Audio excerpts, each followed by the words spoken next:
2022 পৰা 2023 লৈকে পুত্ৰ প্ৰাপ্তিৰ যুগ।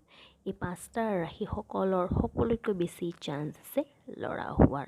নমস্কাৰ বন্ধু বান্ধৱীসকল, আপোনালোকক মোৰ চেনেললৈ স্বাগতম জনালোঁ।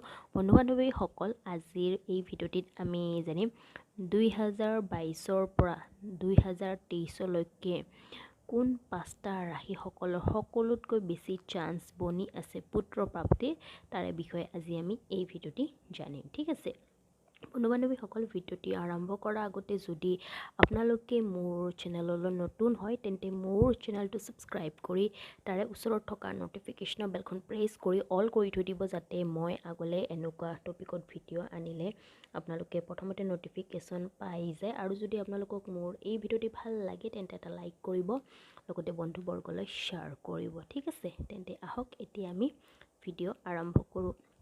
বন্ধু বান্ধৱীসকল, কি হয় যেতিয়া এজনী মহিলাই গৰ্ভধাৰণ কৰে তাৰপিছত কি হয়, গৰ্ভৱতী মহিলাৰ জনাৰ উৎসুকতা থাকে যে তেওঁৰ গৰ্ভত থকা শিশু কি হয়, ল'ৰা হয়নে ছোৱালী হয়। লগতে তেওঁৰ পৰিয়ালবৰ্গৰো জনাৰ উৎসুকতা থাকে যে গৰ্ভৱতী মহিলাৰ গৰ্ভত থকা শিশু কি হয়, ল'ৰা হয়নে ছোৱালী হয়। এনেতে তেওঁলোকে বিভিন্ন ধৰণৰ উপায় কৰি থাকে বা লক্ষণৰ দ্বাৰা জানিব বিচাৰে যে গৰ্ভৱতী মহিলাৰ গৰ্ভত থকা শিশু কি হয়, ল'ৰা হয়নে ছোৱালী হয়।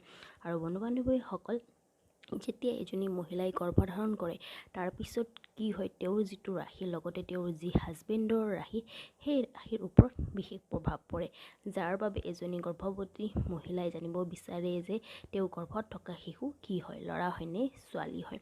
আৰু বন্ধু বান্ধৱীসকল, আজি মই এই ভিডিঅ'টিত ক'ম 2022 পৰা 2023 লৈকে কোন পাঁচটা ৰাশিসকলৰ পুত্ৰ প্ৰাপ্তিৰ প্ৰবল যোগ বনি আছে তাৰে বিষয়ে। আহক তেন্তে সেই পাঁচটা ৰাশিসকলৰ বিষয়ে জানি লওঁ।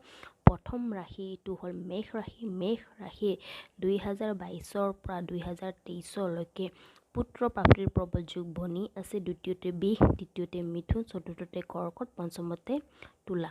এই পাঁচটা ৰাশিসকলৰ পুত্ৰ প্ৰাপ্তিৰ প্ৰবল যোগ বনি আছে। ঠিক আছে, গতিকে বন্ধু বান্ধৱীসকল, এয়া আছিলে 2022 পৰা 2023 লৈকে কোন পাঁচটা ৰাশিসকলৰ পুত্ৰ সন্তান প্ৰাপ্তি হ'ব তাৰে বিষয়ে।